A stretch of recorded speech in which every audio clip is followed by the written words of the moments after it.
Estejam com todos nós. Bem-vindos à nossa Casa Espírita, Centro Espírita Irmão Erasto.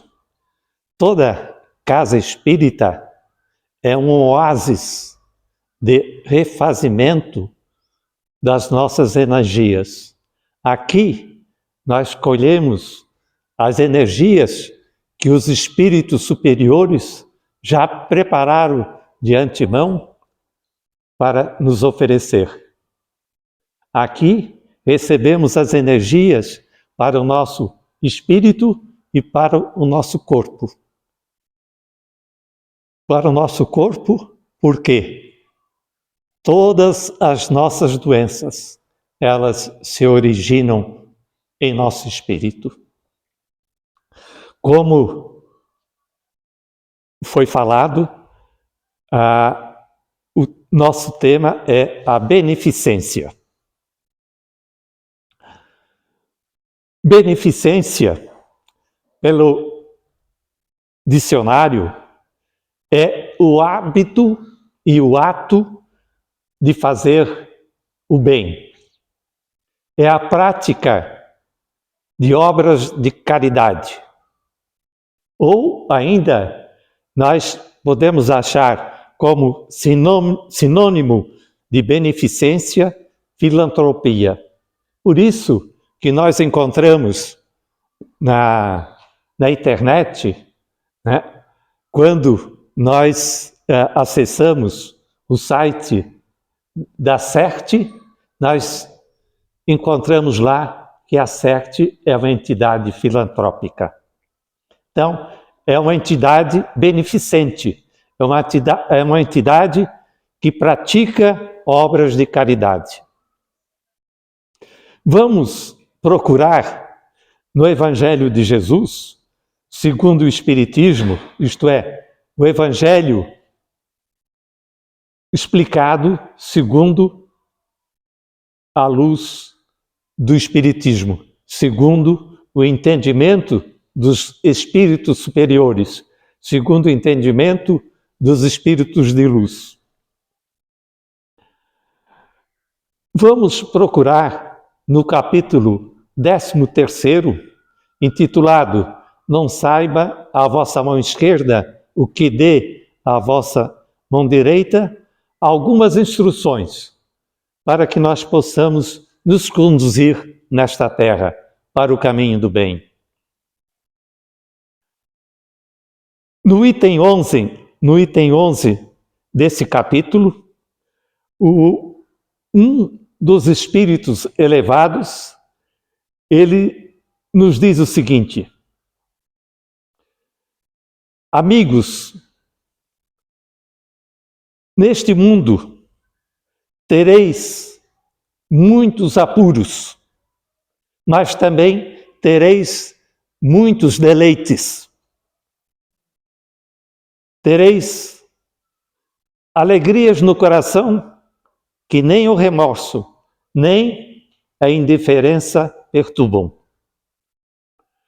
Ó, nos diz ele, se pudesses compreender tudo o que de grande e de agradável encerra a generosidade das almas belas. Continua ele nos falando, quais as festas mundanas que poderemos comparar às que celebramos quando, representantes da divindade, levamos a alegria às famílias que da vida apenas conhecem as amarguras, as vicissitudes, as dores, os problemas. Quais as festas mundanas podemos comparar ao que nós sentimos de alegria íntima quando vemos os semblantes macerados, aflitos, brilharem subitamente de esperança, porque estavam faltos de pão e de agasalho, e vós levaste a eles tudo aquilo que necessitavam.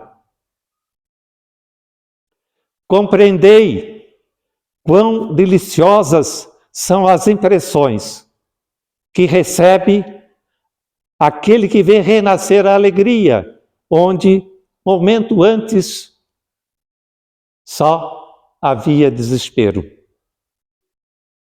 Praticando a caridade, irmãos, sereis ditosos, criareis para vós infinitas alegrias no futuro.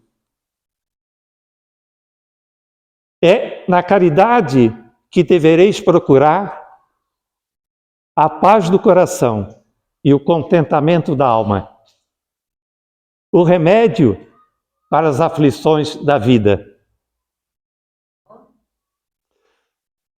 Nos diz ele, quando, irmãos, estiverdes a ponto de acusar a Deus, devido ao peso de vossas dores, de vossas dificuldades, olhai o olhar para baixo de vós. Vê que de misérias aliviar. Vê as pobres crianças sem família. Vejam os velhos que não têm qualquer mão amiga que os ampare.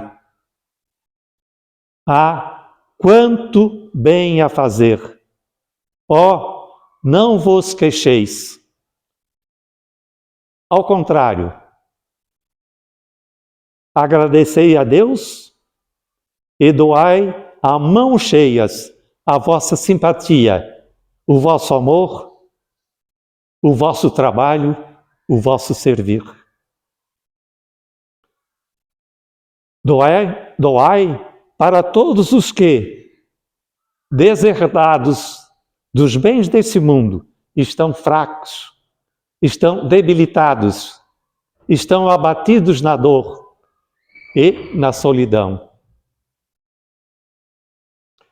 Colhereis nesse mundo, assim agindo, bem doces alegrias, e mais tarde, quando estiveres no plano espiritual, no outro lado da vida, sereis amparados pelos espíritos superiores, pelos espíritos generosos.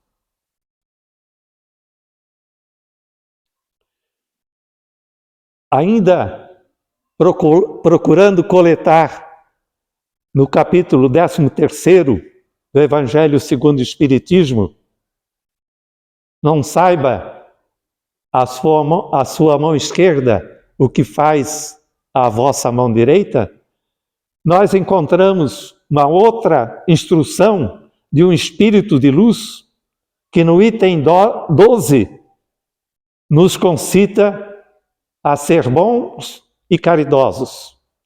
Diz ele, na bondade e na caridade está a chave dos céus.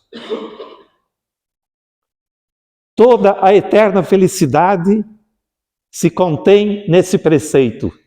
Amai a Deus sobre todas as coisas e ao próximo como a si mesmo.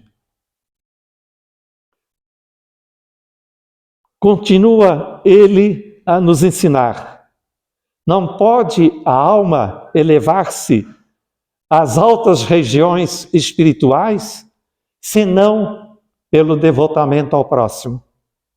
Somente na prática da caridade é que nós podemos encontrar a ventura, isto é, a felicidade e a consolação. Sede bons, amparai os vossos irmãos. Deixai de lado a chaga do egoísmo e do orgulho. Cumprido esse dever de deixar essas duas chagas de lado, do egoísmo e do orgulho, abrirá para nós para aquele que assim procede o caminho da eterna felicidade.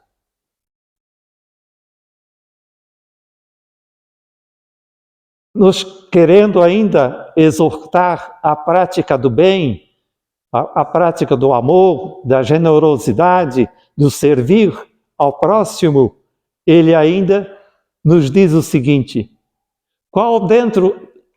ele nos faz a seguinte pergunta: qual dentre vós ainda não sentiu no coração pulsar cheio de júbilo?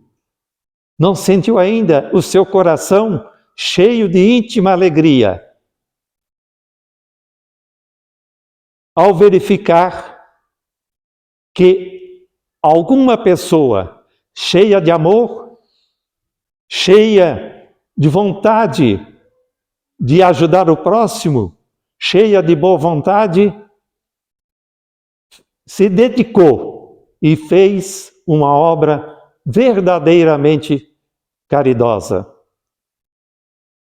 Todos nós, quando vemos narrar uma obra de caridade, quando vemos narrar que alguém se encheu o seu coração de amor e generosamente ajudou alguém necessitado, consolou alguém, levou o alimento, levou a vestimenta a quem precisava, quando nós ouvimos isto, o nosso coração se alegra. E ele então nos diz: façai o mesmo. Se o vosso coração se alegra com um bom procedimento do outro, faça isso e sentirás uma felicidade maior ainda em vosso coração.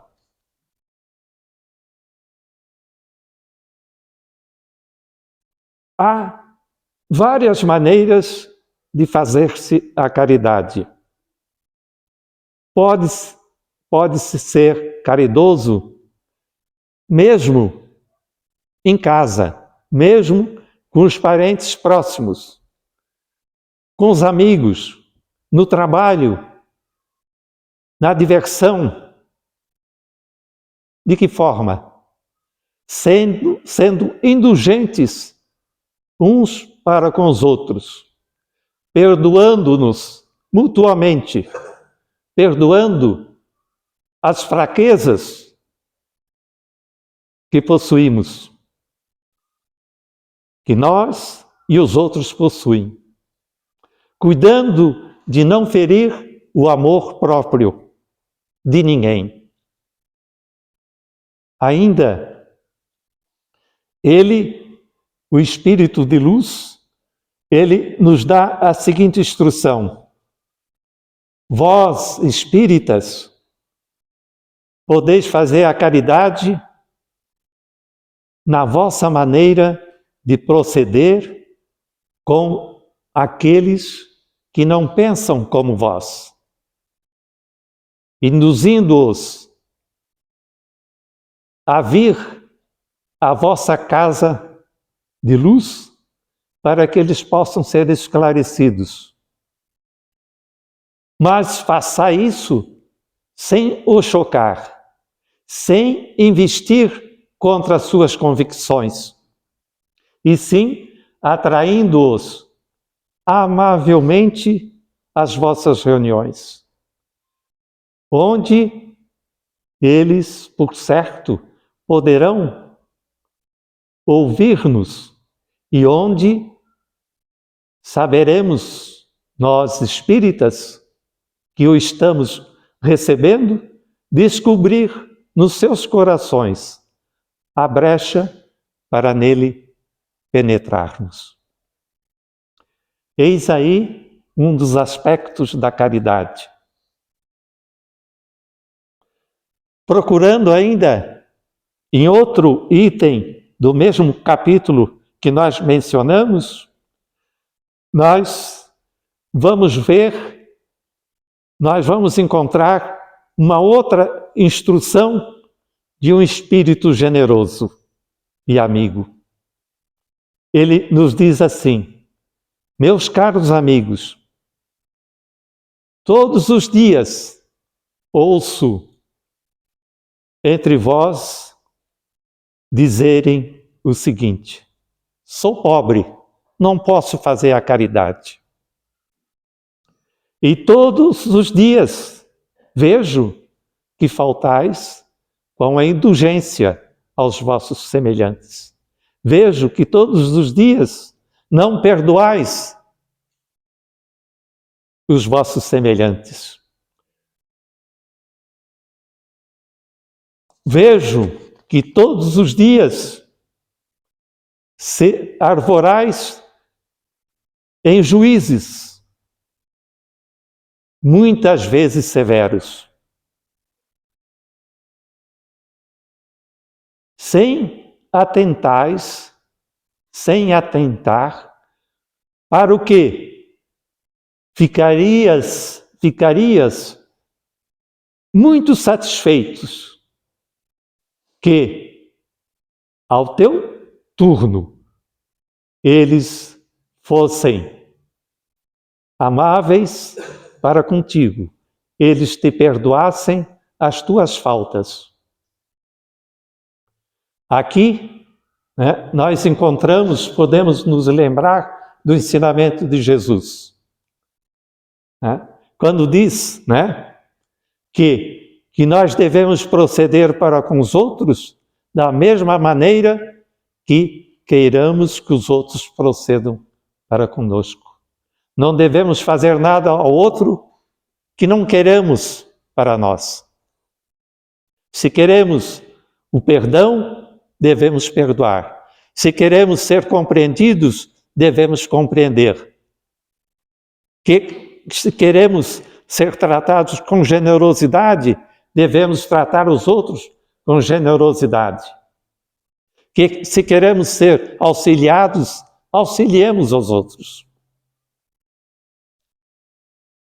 Diz ele ainda o seguinte: pelo que toca à caridade material, vou contar-vos um conto do outro mundo. Diz ele o seguinte: 2 homens acabavam de morrer. Dissera Deus a eles: enquanto esses 2 homens viverem, deitar-se-ão em sacos diferentes as boas ações de cada um deles, para que, na ocasião da sua morte, sejam pesados. Quando ambos então chegaram aos últimos momentos, quando então eles estavam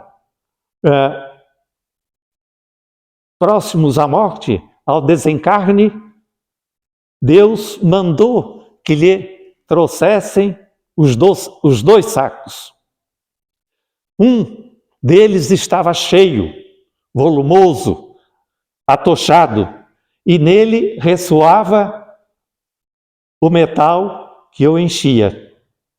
O outro saco era pequenino, e de tão vazio que se encontrava, dava para perceber que lá dentro havia somente poucas moedas. Este é meu, disse um, eu o reconheço, fui rico e dei muito. Este outro é o meu, disse o pobre. Sempre fui pobre, quase nada tinha para repartir. Mas que surpresa! Postos os 2 sacos na balança, o mais volumoso, aqueles que estava cheio, se revelou mais leve. E o outro, que estava quase vazio, no qual se notava a presença somente de poucas moedas, ele se apresentou mais pesado do que o outro volumoso. Tanto assim que os 2 colocados nos pratos da balança, aquele que era saco volumoso, cheio, ele subiu. E o saco que era que tinha poucas moedas, ele baixou. Então ele era mais pesado do que o saco volumoso. Deus disse então ao rico: deste muito, é certo, mas deste por ostentação. Deste para que o teu nome fosse gravado nos templos de ostentação. Para que o teu nome ficasse figurado nos templos do orgulho. E ademais, ao dar para os necessitados, nada te privaste. Vai para a esquerda e fica satisfeito com o te serem as tuas esmolas contadas por alguma coisa. E depois, Deus, olhando para o pobre, dirigindo-se para o pobre, assim falou: deste pouco, realmente, meu amigo, mas cada uma dessas moedas que estão nessa balança representa uma privação que te impuseste. Não deste moedas, não destes dinheiro. Entretanto, praticaste a caridade amorosa, a caridade espiritual. E o que vale muito mais, fizeste a caridade naturalmente, sem cogitar, sem esperar que ela te fosse levada em conta. Não esperasse recompensa. Fizeste pelo prazer de fazer. Fizeste por amor, pela alegria de ver o teu próximo feliz. Não esperasse recompensa alguma. Foste indulgente, perdoasse, desculpasse, não te constituíste em juiz do teu semelhante. Ao contrário, as suas ações relevaste, as suas ações perdoaste. Assim, pois, passai à direita e receba a tua recompensa. Isto nos leva ao óbolo da viúva, narrado por Jesus, que nós encontramos no Evangelho de Jesus e, portanto, também no Evangelho segundo o Espiritismo. O evangelista nos conta o seguinte: estando Jesus no templo, em frente ao gasofilácio, isto é, em frente a uma espécie de caixa ou cofre, onde ali se deitava as oferendas para o culto, viu que muitas pessoas ricas deitavam as oferendas em abundância, em grande quantidade. Nisso, estando ali Jesus e os seus apóstolos, observando, veio também uma pobre viúva que apenas deitou no gasofilácio pequenas moedas, segundo o Evangelho, no valor de 10 centavos cada uma. Jesus, então, alertando os seus discípulos, fez a seguinte observação: em verdade vos digo que essa pobre viúva deu muito mais do que todos aqueles que antes puseram as suas dádivas no gasofilácio.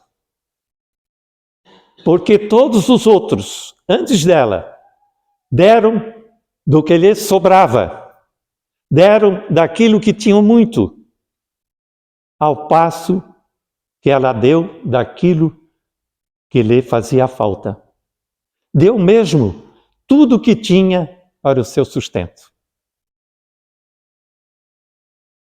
Olha só o exemplo da caridade, né?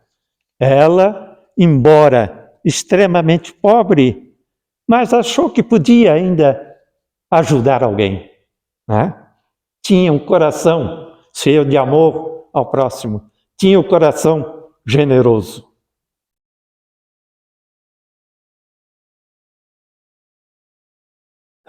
Continuando, olhando, estudando as instruções dos Espíritos, nós vamos ver as seguintes palavras. Será que é só com o dinheiro que se pode secar as lágrimas do próximo? Será que por não se ter dinheiro, dever-se-á ficar inativo?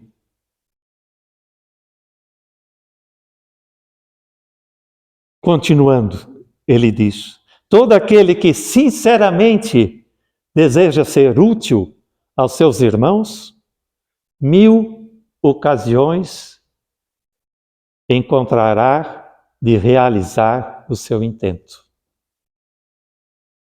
Procure as ocasiões e ele encontrará. Se não for de um modo, será de outro, porque ninguém há que, no pleno gozo de suas faculdades, dos seus talentos, da sua saúde, não possa prestar um serviço qualquer. Consolar alguém que está deprimido, que está triste. Minorar o sofrimento físico ou moral de alguém. Fazer algum esforço útil. Servir alguém de alguma forma, e alguém que precise. Não dispõem todos, nos diz ele, a falta de dinheiro, do seu trabalho, do seu tempo, do seu repouso, para que tudo possa dar uma parte disso ao próximo. E termina dizendo, também aí está a dádiva do pobre, também aí está o óbolo da viúva. O ponto sublimado da caridade, neste caso, na falta de dinheiro, estaria em procurar ele no seu trabalho, pelo emprego de suas forças, de sua inteligência, de seus talentos, os recursos que não tem para realizar os seus generosos propósitos. Todos vós que podeis produzir, dai o vosso gênio, a vossa inteligência, as vossas inspirações, o vosso coração, porque Deus vos abençoará. Poetas, literatos, pintores, escultores, artistas de todos os gêneros, venham com a vossa inteligência, com o vosso serviço, com as vossas faculdades, com os vossos talentos, em auxílio aos vossos irmãos. Todos vós podeis dar, qualquer que seja a classe a que pertençais. Todos vós dispondes de alguma coisa que possas dividir. Pode ser que os seus bens, os seus tesouros fiquem um pouco menor, mas eles serão acrescidos no céu. Os vossos tesouros no céu serão grandes.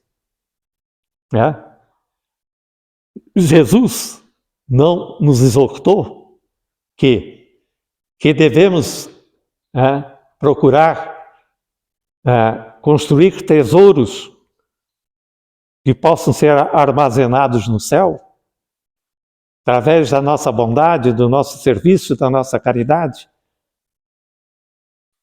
onde o ladrão, onde a ferrugem, onde a traça não pode roubar e não pode, né, diminuir ou desfazer ou destruir. Lá, né, no céu, colhereis pelo cêntuplo o que houverdes semeado em benefícios nesse mundo. Para terminarmos, meus irmãos, por acaso, quando eu imprimo aquilo que eu venho falar, e tinha guardado numa gaveta, e hoje, antes de vir, fui lá pegar na gaveta, e veio essa folha com manuscrito. Isto aqui foi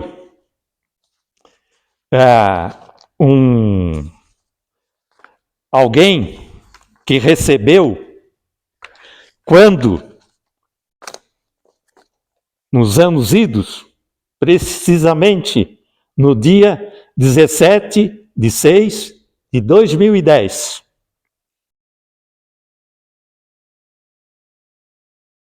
E só vou ler o final.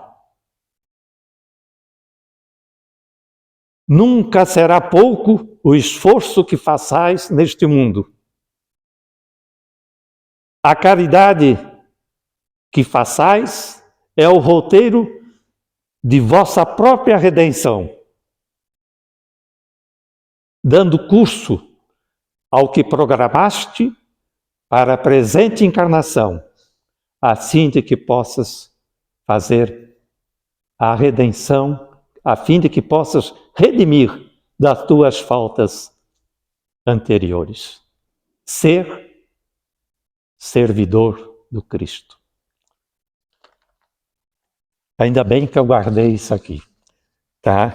Vocês vejam que nas sessões espíritas práticas, ditas sessões práticas, além dos médios prestarem auxílio aos espíritos, né, que precisam, espíritos doentes do corpo, doentes da alma, que venham ali à procura de socorro, de um conselho, de um esclarecimento, os próprios médiuns também são beneficiados por instruções que os procuram elevar, né? Que os fazem conquistar o reino dos céus. Meus irmãos, como eu disse no início,